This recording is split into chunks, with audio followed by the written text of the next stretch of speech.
The flight hadn't even boarded when attendant Marissa Doyle marched down the aisle and stopped in front of the black man in seat 1A. "Up," she snapped, tearing his boarding pass. "This seat isn't for people like you. Move before I call security." Gasps rippled. Phones lifted. Passengers whispered, waiting for a fight. But the man didn't argue. He simply made one quiet call. Minutes later, the captain was summoned, the terminal froze, and Marissa turned pale. Because the passenger she humiliated wasn't an imposter. He was the executive finalizing the $1.8 billion acquisition of her airline. A low, steady hum filled gate C-17 as executives, frequent flyers, and families lined up for boarding. The flight to Chicago was routine, except for the tension that began the moment Adrian Cole took his seat in first class. He placed his briefcase under the seat, powered on his tablet, and reviewed the final terms of the $1.8 billion acquisition he would present that afternoon. He didn't notice the stares at first, but they noticed him. Attendant Marissa Doyle strode past the curtain with a tight jaw and a forced smile. She scanned first class, her eyes landing on Adrian like he'd stained the seat. She stopped abruptly. "You," she snapped. "Let me see your boarding pass." Adrian looked up calmly and handed it over. She inspected it like it was counterfeit. "Seat 1A. That's impossible."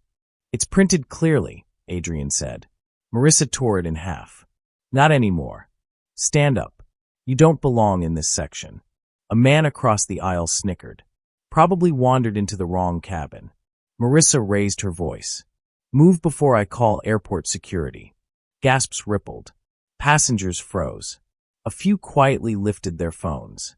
Adrian didn't raise his voice. "You haven't checked my reservation." "I don't need to," she snapped. "You can't afford this seat." Every head in first class turned. Even the pilot, still greeting passengers, paused mid-sentence. Supervisor Graham Blake rushed in, already irritated. "What's happening?" Marissa gestured sharply.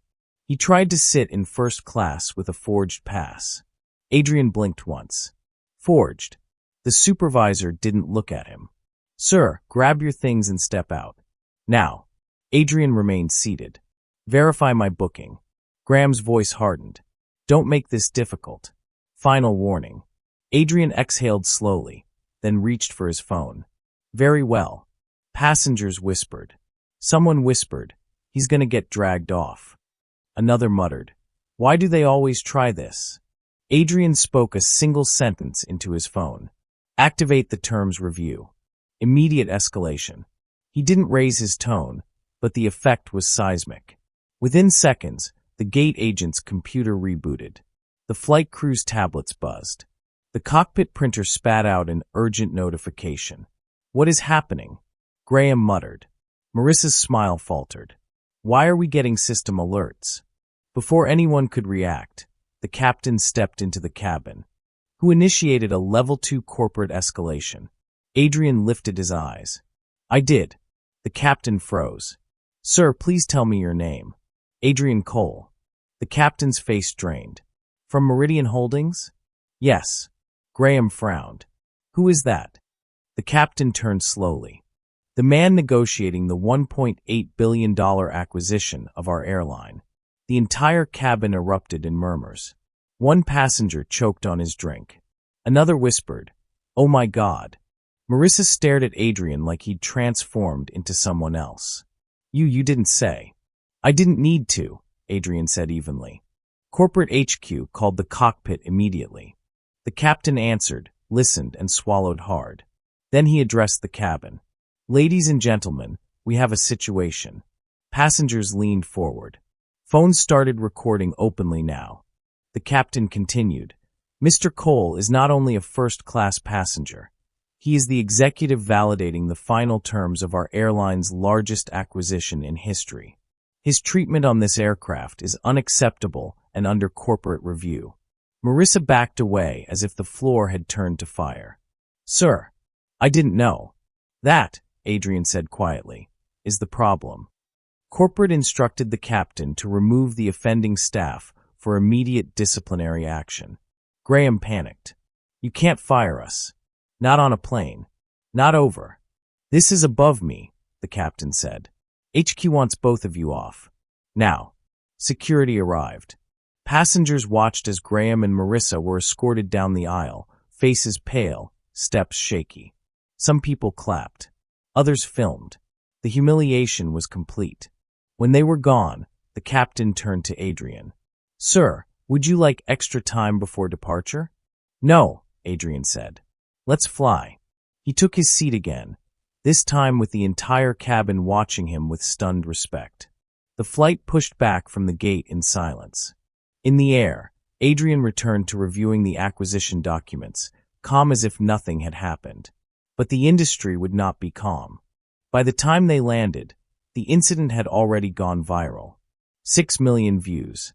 #RespectEveryPassenger trending. Headlines across morning networks. Corporate investors demanding reform. Adrian walked into the conference room, where executives scrambled to look composed. One stammered, Sir, we want to apologize again. The staff didn't represent. They represented exactly what your customers experience, Adrian interrupted. Silence. Adrian placed his pen on the table. This acquisition will proceed only if your airline implements mandatory training, anonymous reporting channels, and a zero-tolerance policy for discriminatory conduct. The board members nodded rapidly. Yes, sir. Agreed. And, Adrian added, I want written confirmation within 48 hours. You will have it, the chairman said. Thank you for your patience. Patience, Adrian replied, isn't the point. Principle is. He signed the acquisition terms with a single stroke. That afternoon, the airline released a global statement, announcing sweeping reforms inspired by Adrian's experience. Travelers cheered, activists applauded, and within hours, multiple carriers announced they would follow his lead. As Adrian left the building, reporters swarmed. One asked, Mr. Cole, what message do you want this moment to send? He paused. That dignity isn't a privilege, he said. It's a requirement. He stepped into his car as flashes erupted behind him. Proof that sometimes, one quiet voice can shake an entire industry.